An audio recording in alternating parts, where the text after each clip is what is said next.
மலேசிய லஞ்ச ஊழல் தடுப்பு ஆணையமான MACC பெரிய துறைமுகங்கள் வழியாக சட்டவிரோதமாக நாட்டிற்குள் 3000 கொள்கலன்களில் மின்னணு கழிவுகள் கொண்டுவரப்பட்டதாக தகவல் கிடைத்ததை அடுத்து விசாரணைகளை தீவிரப்படுத்தி வருகிறது. இந்த எண்ணிக்கை மின்னணு கழிவு கடத்தலின் உண்மையான அளவை பிரதிபலிப்பதாக MACC துணை தலைமை ஆணையர் அமான் குசைரி எஹாயா தெரிவித்துள்ளார். சம்பந்தப்பட்ட நிறுவனங்கள் வெளிநாட்டுக்கு சொந்தமானவை என்று நம்பப்படுவதாகவும் மறுசுழற்சி நோக்கங்களுக்காக மின்னணு கழிவுகள், பிளாஸ்டிக் மற்றும் காகிதத்தை இறக்குமதி செய்வதாகவும் அவர் கூறினார். அத்தகைய கழிவுகள் நுழைவதை தடுக்கும் பணியில் ஈடுபட்டுள்ள சில அதிகாரிகள் இந்த நிறுவனங்களை பாதுகாப்பதற்கான சாத்தியக்கூறுகளை MACC நிராகரிக்கவில்லை என்றும் அவர் கூறினார். முழுமையாக எதிர்த்து போராடவில்லை என்றால் அது நாட்டில் கடுமையான மாசுபாட்டை ஏற்படுத்தும் ஆற்றலை கொண்டுள்ளது என்று அவர் ஒரு அறிக்கையில் தெரிவித்தார். தாமிரம், உலோக கலவைகள் மற்றும் தங்கம் போன்ற மதிப்புமிக்க கூறுகள் பிரித்தெடுக்கப்பட்டு மீதமுள்ள கழிவுகள் எரித்தல், புதைத்தல் மூலம் அப்புறப்படுத்தப்பட்டதாக அவர் தெரிவித்தார். நாட்டிற்குள் நுழையும் அனைத்து இடங்களிலும் கடத்தல் தடுப்பு நடவடிக்கைகள் தீவிரப்படுத்தவும் தற்போதுள்ள சட்டங்களை மதிப்பிடவும் MACC, மலேசிய எல்லை கட்டுப்பாடு மற்றும் பாதுகாப்பு நிறுவனம், காவல்துறை, சுற்றுச்சூழல் துறை, சுங்கத்துறை மற்றும் முதலீடு, வர்த்தகம் மற்றும் தொழில்துறை அமைச்சு போன்ற 12 நிறுவனங்களின் உறுப்பினர்களை கொண்ட ஒரு பணிக்குழு அமைக்கப்பட்டுள்ளதாக அவர் கூறினார். மாற்றுத்திறனாளி மாணவர்களுக்கு அரசாங்கம் இலவச கல்வியை வழங்கும் என்று கூறியதற்காக பிரதமர் டதஸ்ரீ அன்வார் இப்ராஹிமுக்கு ஆட்டிசம் பாதிப்புள்ள ஒரு சிறுவன் தனது மனமார்ந்த நன்றியை தெரிவித்துள்ளார். முகநூலில் ஒரு வீடியோவில் ராஜேந்திர வர்மா என்ற அந்த சிறுவன் இந்த அறிவிப்பை அனைத்து மாற்றுத்திறனாளி குழந்தைகளுக்கும் நம்பிக்கையின் பரிசு என்று அழைத்துள்ளார். நமது எதிர்காலம் முக்கியமானது என்பதையும், ஒவ்வொரு குழந்தைக்கும் அவர்களின் சவால்கள் எதுவாக இருந்தாலும் மலேசியாவின் முன்னோக்கிய பயணத்தில் ஒரு இடம் உண்டு என்பதையும் இது காட்டுகிறது என்று SK செந்தூல் உத்தாமாவின் ஒருங்கிணைந்த சிறப்பு கல்வி திட்ட மாணவருமான அவர் கூறினார். பெற்றோருக்கு நன்றி, நீங்கள் எங்கள் மிகப்பெரிய ஆதரவு. ஆசிரியர்களுக்கும் நன்றி, அக்கறையுடனும் அர்ப்பணிப்புடனும் எங்களை வழிநடத்தியதற்கு நன்றி என்று அவர் குறிப்பிட்டுள்ளார். எங்களை நம்பியதற்கு பிரதமருக்கும் நன்றி என்று அவர் தெரிவித்துள்ளார். சிறப்பு கல்வி மாணவர் பிரிவில் அதிக கலை கண்காட்சிகளை நடத்தியதற்காக மலேசியா சாதனை புத்தகத்தால் அங்கீகரிக்கப்பட்ட ராஜேந்திரா சிறப்பு கல்வி குழுக்களில் உள்ள தனது சகாக்களை கற்றல் மற்றும் தங்களை நம்புவதில் ஒருபோதும் கைவிட வேண்டாம் என்று ஊக்குவித்தார். நேற்று தேசிய கல்வி திட்டத்தை தொடங்கி வைத்த பிரதமர் அன்வார் பொது உயர்கல்வி நிறுவனங்கள், பாலிடெக்னிக் கல்லூரிகள் மற்றும் சமூக கல்லூரிகளில் படிக்கும் அனைத்து மாற்றுத்திறனாளி மாணவர்களுக்கும் உடனடியாக இலவச கல்வி வழங்கப்படும் என்று கூறினார். இந்த கொள்கை சுமார் 3000 மாணவர்களுக்கு பயனளிக்கும் என்று அவர் தெரிவித்தார். பரிசான் நேஷனலுக்கு மக்கள் முற்போக்கு கட்சியான PPP இன்று அதிகாரப்பூர்வமாக திரும்புவது கூட்டணி தன்னை ஒரு பரந்த அடிப்படையிலான பள்ளின கூட்டணியாக காட்ட உதவுவதை தவிர வேறு எந்த தாக்கத்தையும் ஏற்படுத்தாது என்று ஆய்வாளர்கள் தெரிவித்துள்ளனர். PPP மீண்டும் கூட்டணியில் இணைந்திருப்பதால் அம்னோ தலைவர்களின் ஒரு பெரிய மலாய் கூட்டணி என்ற யோசனையின் மீது மலாய்க்காரர்கள் அல்லாதவர்களிடையே நிலவும் பதற்றத்தை தணிக்க இது உதவக்கூடும் என்று அவர்கள் FMTயிடம் தெரிவித்துள்ளனர். அதற்கு அப்பால் கூட்டணி வாக்குகளை பெற PPP உதவ வாய்ப்பில்லை என்று ஆய்வாளர்கள் தெரிவித்தனர். PPP எப்போதும் பரிசான் நேஷனலை சார்ந்து இருந்ததாகவும், வனாந்தரத்தில் சிறிது காலம் கழித்து அதன் மீள் வருகையை ஒரு தர்க்க ரீதியான நடவடிக்கையாக மாற்றியதாகவும் மலேசியாவின் சர்வதேச இஸ்லாமிய பல்கலைக்கழகத்தைச் சேர்ந்த ஷாஷா சுக்ரி சுட்டிக்காட்டினார். PPP உண்மையில் தேர்தல் ரீதியாக பரிசான் நேஷனலை வலுப்படுத்தும் என்று தாம் நினைக்கவில்லை. இருப்பினும் அதன் மீள் வருகை குறிப்பிடத்தக்கது என்று அவர் கூறினார்.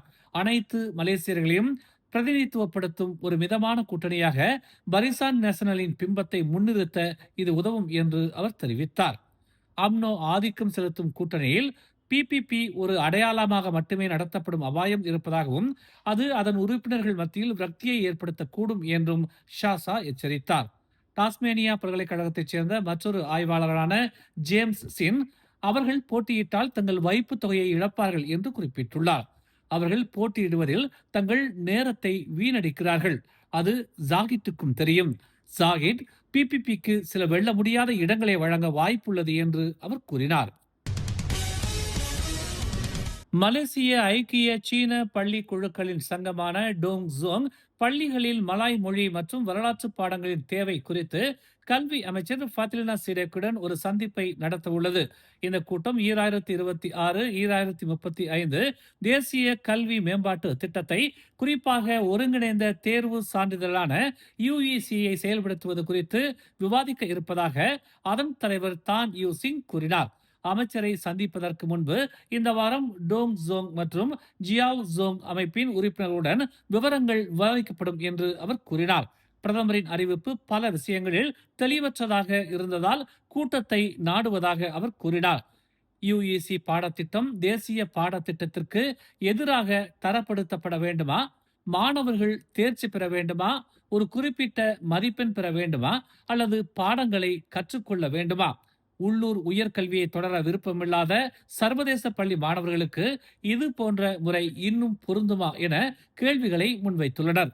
இருப்பினும் சங்கத்துடனான சந்திப்புகள் எதை உள்ளடக்கும், என்னென்ன விஷயங்கள் அமைச்சின் கவனத்திற்கு கொண்டு வரப்படும் என்பது குறித்து மேலும் விவரிக்க தான் மறுத்துவிட்டார். பண்டார்பாரு நீலாய் பகுதியில் உள்ள ஒரு சூப்பர் மார்க்கெட்டில் தங்க நகைக்கடையை கொள்ளையடித்த பின்னர் சந்தேக நபர்கள் தப்பிச் செல்ல பயன்படுத்திய மோட்டார் சைக்கிள் இன்று மீட்கப்பட்டுள்ளதாக போலீசார் தெரிவித்துள்ளனர். நீல நிற யமஹா Y15 வகை மோட்டார் சைக்கிள் சம்பவ இடத்திலிருந்து அதிக தூரம் அல்லாத பகுதியில் இன்று காலை கண்டுபிடிக்கப்பட்டதாக நீலாய் மாவட்ட காவல்துறை தலைவர் சூப்பரண்டன் ஜொஹாரி யயா தெரிவித்தார். நேற்று இரவு சுமார் 8:30 மணி அளவில் இந்த கொள்ளை சம்பவம் நடைபெற்றதாக அவர் கூறினார். இந்த மீட்பு நடவடிக்கை விசாரணைக்கு முக்கிய திருப்பமாக அமையும் என்று போலீசார் நம்புவதாக அவர் தெரிவித்தார்.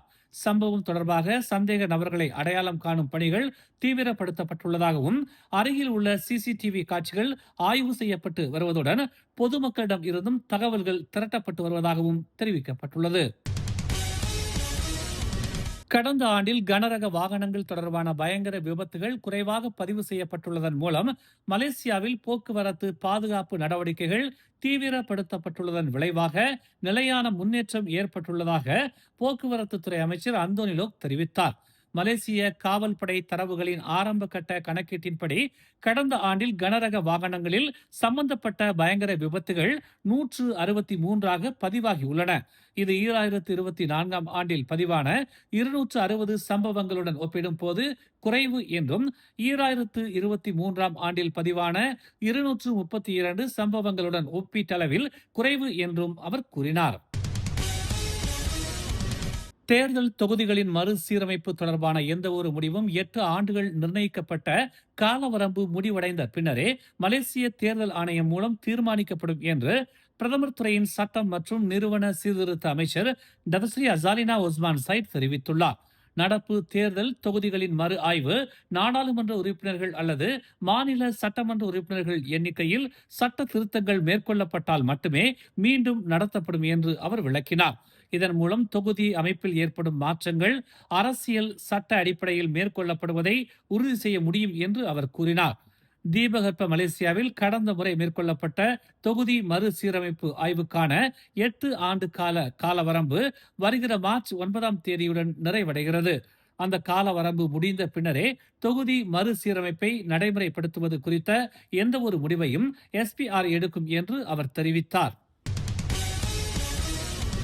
2027 கல்வி ஆண்டில் 6 வயதில் 1ஆம் வகுப்பில் முன்கூட்டியே சேரும் குழந்தைகள் 16 வயதிலேயே மேல்நிலைப்பள்ளி கல்வியை நிறைவு செய்யும் புதிய கல்வி பாதையை கல்வி அமைச்சு அறிமுகப்படுத்தியுள்ளது.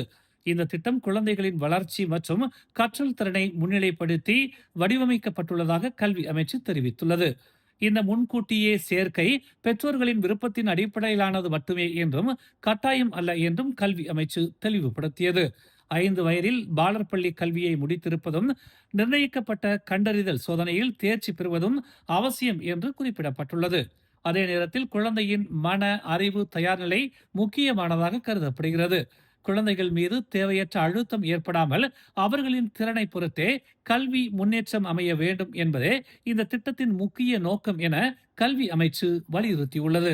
மேலும் செய்திகளை தெரிந்து கொள்ள தமிழ் மலர் இணையதளம், தமிழ் மலர் செயலி மற்றும் மலர் டிவி யூடியூப் சேனலை வலம் வாருங்கள். எங்களோடு இணைந்திருக்க மலர் டிவியை பதிவு செய்து கொள்ளுங்கள். உறவுகள் மகிழ்ந்திட விருப்பம் மற்றும் பகிர்வு சேவையை சொடுக்கிடுங்கள்.